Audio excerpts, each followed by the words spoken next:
बिस्मिल्लाहिर्रहमानिर्रहीम।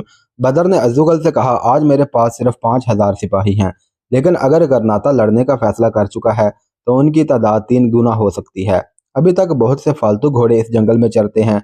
अगर मुझे हथियारों की ज़रूरत पड़ी तो आपको इतला दे दूंगा। सरहद के इलाके बदर बिन मुगीरा की निगरानी में देने के मुतल्लिक बहुत सी तफसीलात तय करने के बाद अज़्ज़ुगल ने अपने साथियों को कूच की तैयारी का हुक्म दिया। बदर बिन मुगीरा को कस्तला के उमरा और अवाम सरहदी अकाब के नाम से याद करते थे। कस्तला की हमला आवर अफवाज के खिलाफ वो अपनी गैर मुतवक्के कामयाबियों की बदौलत गरनाता में भी इसी नाम से मशहूर हो गया था।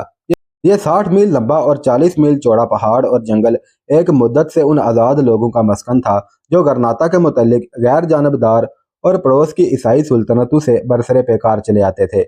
बदर बिन मुगीरा से पहले उसका बाप मुगीरा उस इलाके का अमीर था और उसने ईसाइयों के बहुत से इलाके छीन कर अपनी सुल्तनत में शामिल कर लिए थे।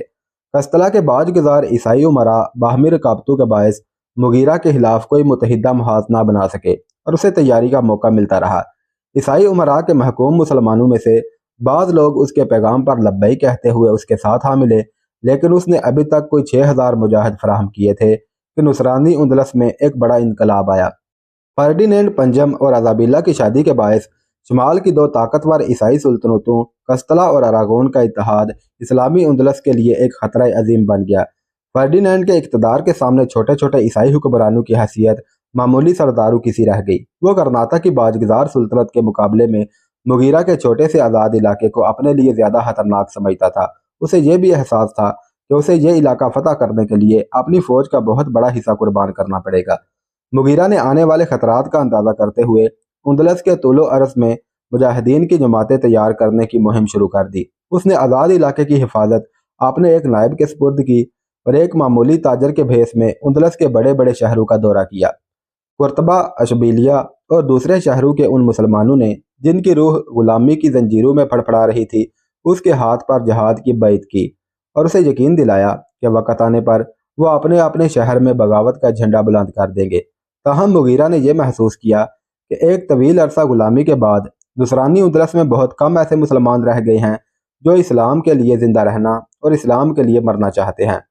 मुसलमानों को उनके असलाफ के दीन से बेगाना करने के लिए जो हरबे ईसाई हुक्मरान इस्तेमाल कर चुके थे वो काफ़ी हद तक कामयाब थे और अब फर्डिनेंड के अहद हुकूमत में उन्हें मुर्तद बनाने के तरीक़ों पर शिद्दत से अमल हो रहा था। मुसलमानों की दरसगाहों में अरबी ज़ुबान ममनू करार दे दी गई। उन्हें अरबी लिबास पहनने की ममानियत थी। उन्हें मजबूर किया जाता था कि वो अपने बच्चों को ईसाई दरसगाहों में भेजें।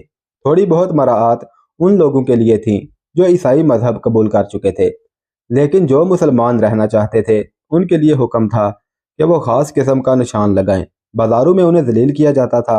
इन हालात में कमज़ोर लोगों की ऐसी जमात पैदा हो गई थी जो बज़ाहिर ईसाई मजहब कबूल कर चुके थे, लेकिन अपने घरों में छुप छुप कर नमाज़ें पढ़ते थे।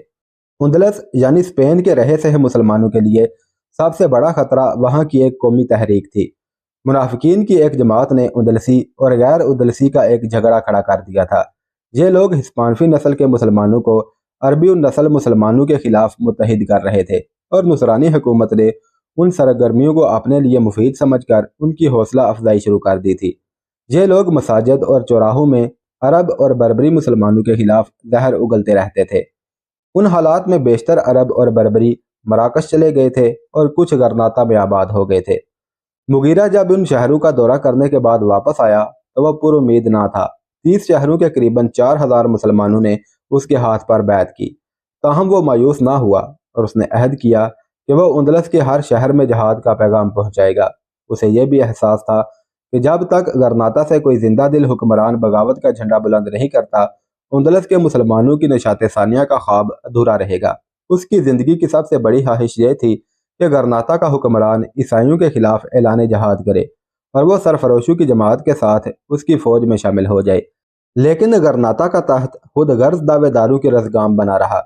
उन हालात के बावजूद मुगीरा ने हिम्मत ना हारी। वो हर साल भेस बदल कर उंदलस यानी स्पेन के शहरों में जाता और लोगों को जहाद के लिए तैयार करता। अपनी क़यामगाह में वापस आकर भी वो अपना ज़्यादा वक़्त उंदलस के शहरों की खुफिया जमातों के नाम खतूत लिखने में गुजारता। एक दिन मुगीरा जंगल के पुराने किले के एक कमरे में बैठा हुआ था। एक सिपाही ने आकर इत्तला दी कि चंद सिपाही सरहद से एक अजनबी को गिरफ्तार करके लाए हैं। वो ये कहता है कि मैं तलीतला से एक ज़रूरी पैगाम लेकर आया हूँ। मुगीरा को अपनी सरगर्मियों के सिलसिले में अभी तक तलीतला जाने का मौका नहीं मिला था। उसके इशारे पर अजनबी को पेश किया गया। उसके बेटे बदर की उम्र उस वक्त 14 बरस थी और वो अपने बाप के करीब बैठा था। अजनबी ने कमरे में दाखिल होकर इधर उधर देखा और कहा, मैं आपके साथ तन्हाई में चंद बातें करना चाहता हूँ।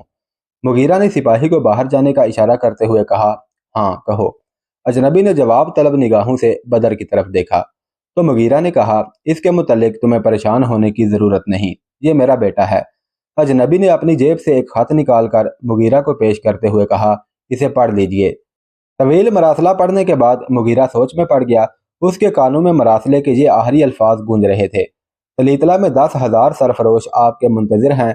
मैं हैरान हूँ कि आपने अब तक इस शहर को क्यों नज़रअंदाज रखा है। तलीतला के मुसलमान उंदलस के बाकी तमाम शहरों के मुसलमानों से ज़्यादा मजलूम हैं और उनमें हज़ारों ऐसे हैं जो जुल्म के बोझ तले सिसक सिसक कर जान देने के बजाय आपके झंडे तले बहादुरी की मौत को तरजीह देंगे। मुगीरा ने एलची की तरफ गौर से देखते हुए कहा, जाओ उनसे कहो मैं आऊँगा, बहुत जल्द आऊँगा। उसके बाद मुगीरा ने चंद सिपाहियों को बुलाकर हुक्म दिया कि वो एलची को हिफाजत के साथ सरहद के पार पहुंचा दे। रात के तीसरे पहर मुगीरा अपने बिस्तर से उठकर एक राहब का भेष बदल रहा था। एक सिपाही ने कमरे में आकर इत्तला दी कि आपका घोड़ा तैयार है। मुगीरा ने कहा, मैं अभी आता हूँ। सिपाही कमरे से निकल गया। मुगीरा शमा की रोशनी में अपने बेटे के बिस्तर के करीब खड़ा होकर कुछ देर उसके मासूम चेहरे की तरफ देखता रहा। बिल आखिर उसने झुककर उसकी पेशानी को बोसा दिया। बदर ने अचानक एक झुरझुरी ली और एक हल्की सी चीख के बाद आंखें खोल दी और फिर अब्बा जान कहकर मुगीरा के साथ लिपट गया। अब्बा जान, मैं आपको अकेला नहीं जाने दूंगा, मैं आपके साथ चलूंगा। बेटा क्या हुआ? मुगीरा ने उसे अपने सीने के साथ भेंचते हुए पूछा। अब्बा जान, मैंने बहुत बुरा ख्वाब देखा है। कई भेड़िए मेरा और आपका ताकुब कर रहे थे।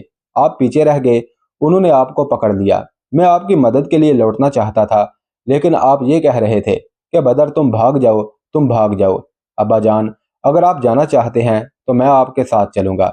नहीं बेटा, मुगीरा ने मगमूम लहजे में जवाब दिया। बदर ने कहा, अब्बा जान, आपने पिछले साल वादा किया था कि जब आप गरनाता जाएंगे तो मुझे अपने साथ ले चलेंगे। लेकिन बेटा, मैं गरनाता नहीं जा रहा, तलीतला जा रहा हूँ और वहाँ तुम्हारे साथ कई खतरात पेश आ सकते हैं। अब्बा जान, मैं बुज़दिल नहीं हूँ, बदर ने कहा।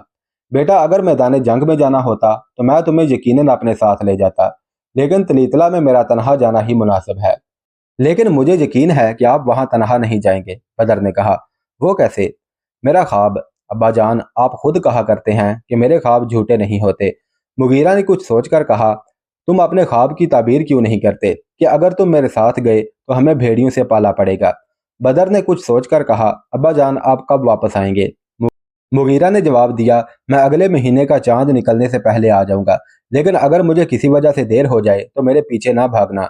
मेरी गैर हाजिरी में तुम इस जंगल के निगहबान हो। मैं अपने साथ ये इत्मीनान लेकर जा रहा हूँ कि तुम अपने फ़राइज़ में कोताही नहीं करोगे। अगर तुमने मेरा पीछा किया तो मैं ये समझूंगा कि तुमने मेरी हुक्म अदूली की है। एक महीना गुजर गया, मुगीरा वापस ना आया। क्योंकि ऐसे सफ़रों में उसका हफ्तों का प्रोग्राम महीनों में बदल जाया करता था, इसलिए उसके साथियों को तशवीश ना हुई। लेकिन बदर की परेशानी में आए दिन इजाफा होता गया। उसने मजलिस शुरा के सामने तलीतला का जिक्र किया और कहा कि सबसे पहले हमारे लिए उस शख्स के मुतल्लिक जानना ज़रूरी है जिसकी दावत पर वो वहाँ गए हैं। उनको तलीतला आने की दावत दी गई थी, लेकिन उसमें मरासला निगार ने अपना नाम छुपाने की बहुत सी वजूहात पेश करने के बाद ये लिखा था कि अगर आप अपने हाफजा पर जोर दें तो आप समझ जाएंगे कि मैं कौन हूँ। आपसे मेरी मुलाकात अशबीलिया के करीब एक सराय में हुई थी। अफसोस कि घोड़े पर सवार होने से पहले आपने मुझ पर अपना नाम जाहिर ना किया और मुझे बातें करने का मौका ना मिला, वरना शायद ये साबित कर सकता कि हमारे मकासद मुख्तलिफ नहीं। पेशतर इसके कि मैं आपसे कोई बात कर सकता, आपने घोड़े को एड़ लगा दी। मैंने आपका पीछा इसलिए ना किया कि आपके दिल में मेरे मुतल्लिक शकूक ना पैदा हो जाएं। अगर आप तलीतला आएँ तो मुझे तलाश करने का तरीका ये है कि शहर के मशरकी दरवाजे के बाहर एक सराय है। सराय का मालिक एक पस्ता काद आदमी है जिसके निचले जबड़े के 2 दांत टूटे हुए हैं। आप उससे ये कहें कि आप अपने एक गुमनाम दोस्त से मिलना चाहते हैं, तो वो आपको मेरे पास पहुंचा देगा। पेशतर इसके कि आप मुझसे मिलें, आप किसी मुकाम पर अपना नाम या मकसद जाहिर ना करें। यह खत तसली बख्श भी था और तशवीशनाक भी। ताहम बदर के साथियों ने एक होशियार जासूस को तलीतला भेजा, لیکن اس کی واپسی سے قبل قرطبہ کی خفیہ جماعت کا ایک ایلچی آ گیا اور اس نے یہ المناک خبر سنائی کہ مغیرہ کو تلیطلہ کے ایک چوراہے پر پھانسی دے دی گئی ہے، اور قرطبہ کی خفیہ جماعت کو اس حادثہ کی خبر تلیطلہ سے آنے والے چند تاجروں کی زبانی معلوم ہوئی ہے۔ چند دن کے بعد بدر کے جاسوس نے بھی واپس آ کر اس خبر کی تصدیق کر دی۔ بدر اور اس کے ساتھیوں کے استفسار پر اس نے بتایا کہ وہ اس شخص کا پتہ نہیں لگا سکا جس نے مغیرہ کو تلیطلہ آنے کی دعوت دی تھی۔ جاسوس نے انہیں بتایا کہ اس نے رات کے وقت سرائے کے مالک کے سینے پر خنجر رکھ کر اسے سچ بتانے پر مجبور کیا، تو اس نے بتایا کہ وہ شہر کے کوتوال کی طرف سے اس کام پر مامور تھا۔ جاسوس کی باتوں سے بدر اور اس کے ساتھی اس نتیجے پر پہنچے کہ وہ غدار جس نے مغیرہ کو تلیطلہ آنے کی دعوت دی تھی شہر کے کوتوال یا گورنر کا اعلی کار تھا، اور سرائے کے مالک کو جنگل کا شیر پکڑنے کے لیے بھینٹ کے طور پر استعمال کیا گیا تھا۔ آہستہ آہستہ مغیرہ کے قتل کی خبر تمام اندلس میں مشہور ہو گئی۔ دور دراز کے شہروں کی خفیہ جماعتوں پر اس خبر سے ایک مایوسی چھا گئی۔ غرناطہ کے عوام نے بھی یہ محسوس کیا کہ ان کا ایک مضبوط بازو کٹ گیا ہے، تاہم جنگل کے مجاہدین کو مغیرہ کے کم سن لیکن ہونہار بیٹے نے اہل ثابت کر دکھایا۔ ایک دن سرحد کے عیسائی گورنر نے ان پر اچانک حملہ کر دیا۔ بدر پیچھے ہٹتا ہوا انہیں پہاڑی علاقے کی ان دشوار گزار گھاٹیوں میں لے آیا جہاں اس کا ایک ایک تیر انداز دشمن کے 100 سپاہیوں پر بھاری تھا۔ عیسائی پہاڑوں میں آدھی سے زیادہ فوج ضائع کرنے کے بعد جنگل کی طرف ہٹنے لگے۔ جنگل میں بدر کے تیر انداز پہاڑوں کی نسبت کہیں زیادہ خطرناک ثابت ہوئے، اور نصرانیوں نے جلد ہی یہ محسوس کیا کہ وہ آگ سے نکل کر آتش فشاں کے دہانے پہنچ گئے ہیں۔ گھنے درختوں میں چھپے ہوئے سپاہیوں کے تیروں کے سامنے ان کی کوئی پیش نہ گئی، اور وہ 6000 کی فوج میں سے صرف 1500 سپاہیوں کے ساتھ پسپا ہوئے۔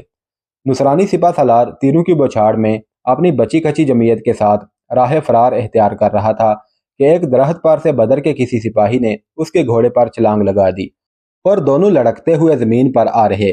نصرانیوں نے اپنے سپہ سالار کو ایک بار گرتے دیکھ کر دوبارہ پیچھے مڑ کر دیکھنے کی جرت نہیں کی۔ وہ بدحواس ہو کر منتشر صورت میں ادھر ادھر بھاگ نکلے، لیکن اپنی سرحد کے قریب پہنچ کر انہیں ایک اور تباہی کا سامنا کرنا پڑا۔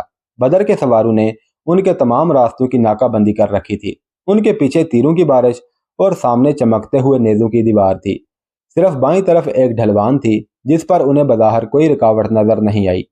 جو لوگ تیروں اور نیزوں سے بچ نکلے انہوں نے اپنے گھوڑے اس طرف موڑ دیے، لیکن کوئی آدھ میل بھاگنے کے بعد ان کے سامنے ایک گہری کھڈ تھی۔ چاروں طرف سے مایوس ہو کر ان میں سے کوئی 200 آدمی گھوڑوں سے کود کر کھڈ میں اتر پڑے، اور دوسروں نے اپنی تلواریں پھینک دیں۔ بدر بن مغیرہ نے چند سپاہیوں کو کھڈ میں اترنے والوں کا تعاقب کرنے کا حکم دیا اور ایک دستہ اسیروں کی نگرانی پر متعین کر دیا۔ یہ معرکہ آفتاب کی پہلی شعاع کے ساتھ شروع ہوا تھا، اور سپہر کے قریب بدر کے 2000 سپاہی عیسائی فوج کے زخمیوں اور قیدیوں کے لباس پہن کر اور انہی کے گھوڑوں پر سوار ہو کر ایک بڑی مہم کے لیے تیار ہو چکے تھے۔ اور غروب آفتاب سے کچھ دیر قبل سرحد پر فرڈینینڈ کی حکومت کے ایک اہم شہر کے باشندے اپنے فاتح جرنیل کے استقبال کی تیاریاں کر رہے تھے۔ جب شفق کی سرخی پر شام کی سیاہی غالب آ رہی تھی، دروازے کے برج سے ایک سپاہی نے بلند آواز میں کہا، وہ آ گئے، کاؤنٹ سینٹ زندہ باد، کاؤنٹ سینٹ زندہ باد۔ چاروں طرف سے صدائیں بلند ہوئی، گرجوں میں گھنٹیاں بجنے لگیں۔ عورتیں اور مرد ہزاروں کی تعداد میں شہر کے دروازے کے باہر جمع ہو گئے۔ شہر کا بشب ان کے درمیان پھولوں کے ہار لیے کھڑا تھا۔ جوں جوں گھوڑے کے ٹاپوں کی آواز قریب آ رہی تھی، خوشی کے نعرے بلند کرنے والوں کا جوش و خروش بڑھ رہا تھا۔ اچانک گرد کے بادلوں میں سے ایک سوار جس کی سفید قبا ہوا میں لہرا رہی تھی نمودار ہوا۔ اس نے شہر کے دروازے کے قریب پہنچ کر گھوڑا روکا اور پیچھے دیکھنے لگا۔ آن کی آن میں 2000 سوار دروازے پر جمع ہو گئے۔ اہل شہر پر تھوڑی دیر کے لیے سکتہ طاری ہو گیا۔